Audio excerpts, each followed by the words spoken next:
की बड़ी खान साहब ने कोशिश की। खान साहब ने कहा डायलाग हो, उस वक्त डायलाग का अनाउंस किया खान साहब ने जब हमारा मैंडेट चोरी हुआ, उस वक्त डायलाग का अनाउंस किया जब हमारे लोगों पे गोली चली, उस वक्त डायलाग का अनाउंस किया जब हमने तेरे दिल के साथ बावजूद इसके कि उस लीडर को बाहर नहीं आने दिया, मुलाकात नहीं होने दी, बच्चों से बात नहीं होने दी, पर पाकिस्तान के आवाज़ आई, स्टेट की आवाज़ आई, पाकिस्तान ने पुकारा तो पाकिस्तान तहरीक इंसाफ साथ खड़ी हुई।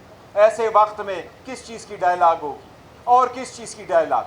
एक एक को उठाना, एक को जेल में डालना, ये सिस्टम इस तरीके से अगर आप चलाते हैं तो आपको मुबारक हो, ये न चलने वाला सिस्टम है। सर, इससे कबल ये कहा जाता रहा कि बिलावल भुट्टो जरदारी को लाने के लिए पीटीआई अपोजिशन लीडर के तौर पर पीटीआई के बहुत सारे लोगों को माइनस किया जाएगा। ये आपकी क्या लगता ये है? सियासी क्वेश्चन है, किसको लाया जा रहा है, किसको नहीं लाया जा रहा है। जितने भी लोग लाए हैं फॉर्म 47 के आ गए हैं, फॉर्म 47 के लोग कहाँ चलते हैं? इनमें से किसी को कहो, मेरा नहीं ख्याल उनका दिल और इनका ज़मीर समझता है कि वो जीते हुए हारे हुए लोग हैं। सिस्टम जब तक खुद चल रहा है चलेगा, लेकिन इंशाल्लाह पाकिस्तान तहरीक इंसाफ आइंदा का लाहेअमल बहुत जल्द अनाउंस करेगी इंशाल्लाह।